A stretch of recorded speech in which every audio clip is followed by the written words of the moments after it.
aquela história que eu comecei a contar do Banco Inter bloquear 50 mil nas minhas duas contas correntes? Nesse vídeo ela terá um grande finale. Não para o banco.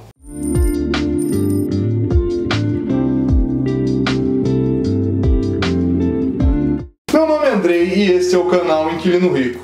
Primeiramente, seja muito bem-vindo.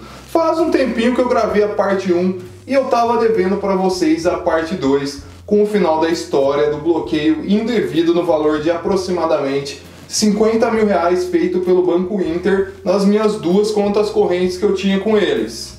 Antes de contar o final dessa história, eu gostaria de solicitar a quem ainda não é inscrito a sua inscrição no canal e a ativação do sino para receber todas as notificações. Aqui no canal nós frequentemente fazemos análise de investimentos, além de compartilhar a minha vasta experiência pessoal com dezenas de corretoras e instituições financeiras.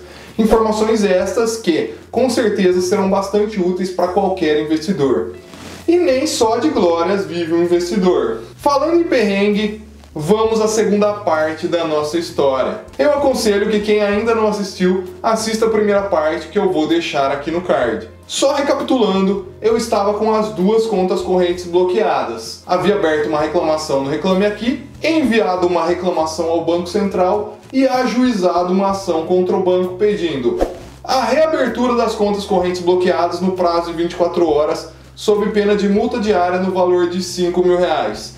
A restituição dos valores bloqueados de forma indevida, devidamente atualizados, e 20 mil reais a título de danos morais. E eu precisava enfrentar ainda 3 grandes problemas. O primeiro, a recuperação do crédito bloqueado de forma indevida, cujas medidas já haviam sido iniciadas. Pagar os meus clientes, uma vez que a maior parte do crédito bloqueado era referente aos aluguéis deles. E terceiro, evitar com que fosse feito qualquer outro pagamento para a conta corrente do Banco Inter. Eu não podia deixar cair qualquer crédito no buraco negro.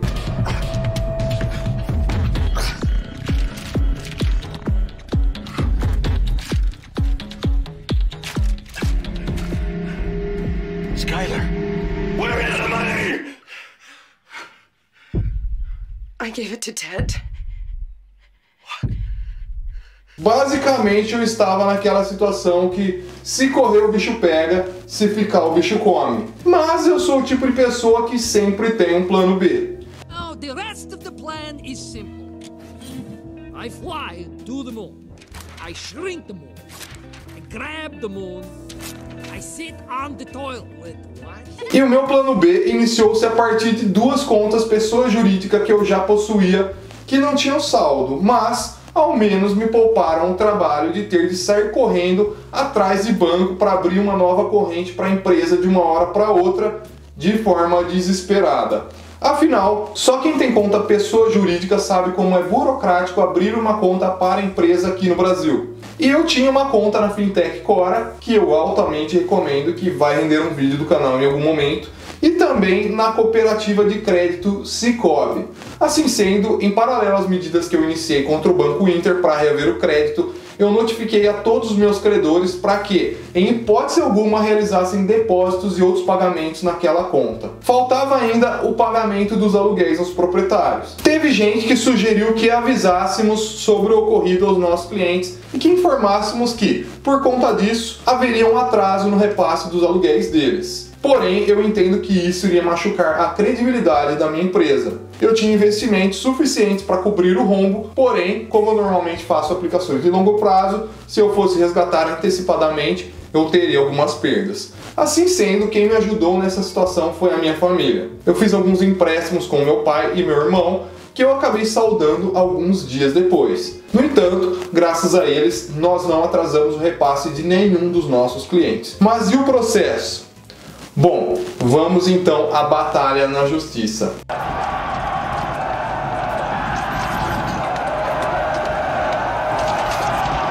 Primeiramente, logo no despacho inicial, o juiz acatou o meu pedido liminar, determinando que o Banco Inter reabrisse as minhas contas, restituindo os valores retidos no prazo de 24 horas, sob pena de multa diária no valor de 5 mil reais. O problema estava então resolvido? Não tão fácil. A sede do Banco Inter é em um estado diferente daquele que resido, ou seja, é em Belo Horizonte, e o prazo determinado pelo juiz só começaria a contar a partir da juntada do AR devidamente cumprido aos atos do processo. Mas eu tinha urgência em reaver o meu crédito. Assim, resolvi tomar algumas medidas adicionais. Além do processo das reclamações que eu fiz no Reclame Aqui, no Bacen, eu passei a entrar em todas as publicações das redes sociais do Banco Inter e comentar em letras garrafais algo como: Banco Inter sequestrou todo o meu dinheiro, devolvam. E eu fazia isso todo santo dia. Fato é que no dia 31 de maio o Banco Inter fez a transferência do saldo que havia nas contas bloqueadas para uma das minhas outras contas correntes pessoa jurídica. Ou seja, o banco ficou com todo o saldo da minha empresa sequestrado por 19 dias. E aí, quer saber o que o banco alegou para ter feito o que fez? Eu vou colocar na tela o trecho da petição de defesa que fala sobre isso no processo. Ou seja, as próprias palavras deles. No caso em questão, o que ocorreu foi: após a utilização da conta pelo autor, o sistema do banco, ao se utilizar de modelagem estatística que considera uma dezena de variáveis, encerrou a conta do autor.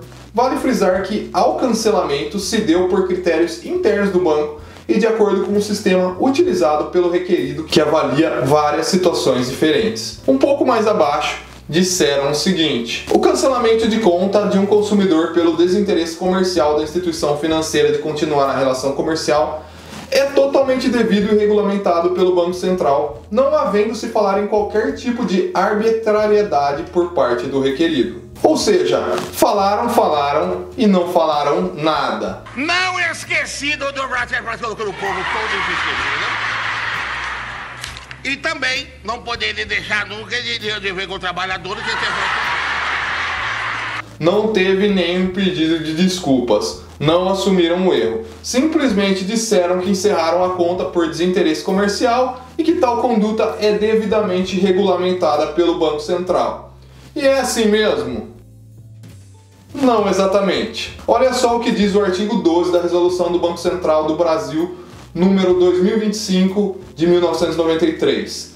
Cabe à instituição financeira esclarecer ao depositante acerca das condições exigidas para a rescisão do contrato de conta de depósitos à vista por iniciativa de qualquer das partes, devendo ser incluídas na ficha proposta as seguintes disposições mínimas: comunicação prévia por escrito da intenção de rescindir o contrato, prazo para a adoção das providências relacionadas à rescisão do contrato, devolução à instituição financeira das folhas de cheque em poder do correntista ou de apresentação de declaração por esse último de que as inutilizou, manutenção de fundos suficientes por parte do correntista para pagamento de compromissos assumidos com a instituição financeira ou decorrentes de disposições legais, expedição de aviso da instituição financeira ao correntista admitida a utilização de meio eletrônico com a data do efetivo encerramento da conta de depósitos à vista. Ou seja, em vista dessa resolução do Banco Central, o banco até pode encerrar a conta corrente de um cliente, porém isso deve obedecer a alguns requisitos.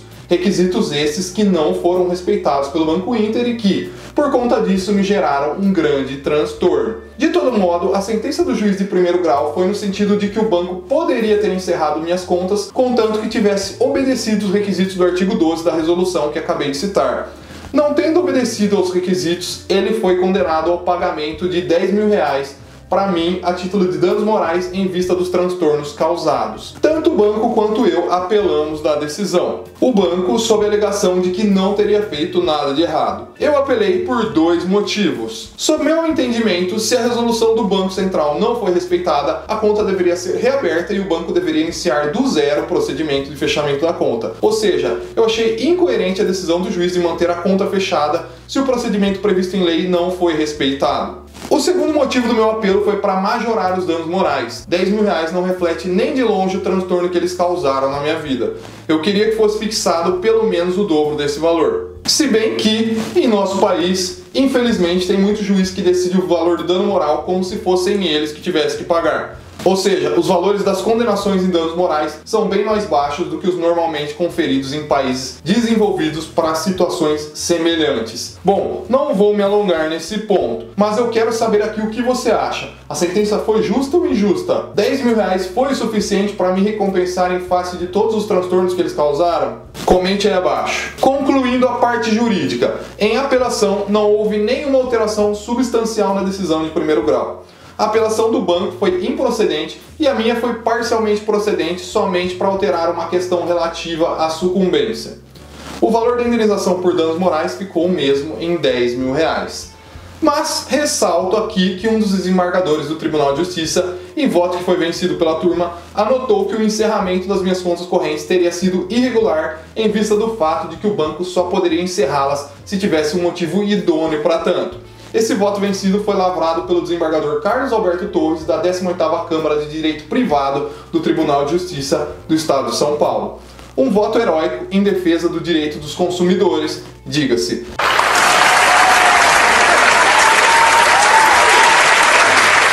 É sempre bom lembrar que o artigo 39, inciso 9 do Código de Defesa do Consumidor dispõe que é vedado ao fornecedor de produtos ou serviços, dentre outras práticas abusivas, recusar a venda de bens ou a prestação de serviços diretamente a quem se dispõe a adquiri-los mediante pronto pagamento, ressalvados casos de intermediação regulados em leis especiais. Eu sei que há bastante discussão sobre a aplicabilidade desse dispositivo às instituições financeiras e que inclusive o tema está para ser decidido pelo STJ na data da gravação desse vídeo. E eu não duvido que o STJ decida que o dispositivo é inaplicável aos bancos, mas isso não vai fazer com que eu concorde com essa interpretação. Afinal, eu entendo que os bancos devem respeito ao consumidor, tal qual uma padaria, uma farmácia, uma concessionária, etc. Mas, às vezes, eu tenho uma leve impressão de que, nesse país, algumas pessoas e empresas são privilegiadas em detrimento de outras. Sou só eu ou você tem essa leve impressão também? A minha história com o banco teve ainda um epílogo interessante que eu vou mencionar aqui. Depois do trânsito em julgado da decisão, o valor da condenação em danos morais, acrescido dos meus honorários advocatícios, girava em torno de R$13.500. Aí eu recebi um e-mail de uma advogada do banco oferecendo-me pagar R$12 mil. Veja bem, eu tinha o direito de receber R$13.500 à vista e eles não podiam interpor recurso algum. Sabe o que eu respondi à advogada? Que eu fecharia em R$16 mil. Aí ela me mandou outro e-mail dizendo: nesses termos, um acordo é inviável, pois supera o valor da condenação. E foi então que eu respondi a ela: e por que eu aceitaria fechar um acordo por um valor inferior à condenação? Estranhamente, não recebi mais nenhum e-mail da advogada deles, mas dentro de alguns dias fizeram um depósito dos valores da condenação. Na verdade, depositaram R$275 a menos. Mas eu fui lá e peticionei para o juiz e eles tiveram que efetivar o depósito da diferença. Fizeram patifaria comigo, agora aguenta. Pois é, eu sou do tipo que dou um boi para não entrar numa briga, mas depois dou uma boiada para não sair dela. Tá aí o desfecho da história que eu tava devendo para vocês. Espero que tenham gostado. E caso tenha gostado, não se esqueça de clicar no joinha. Um grande abraço e até a próxima.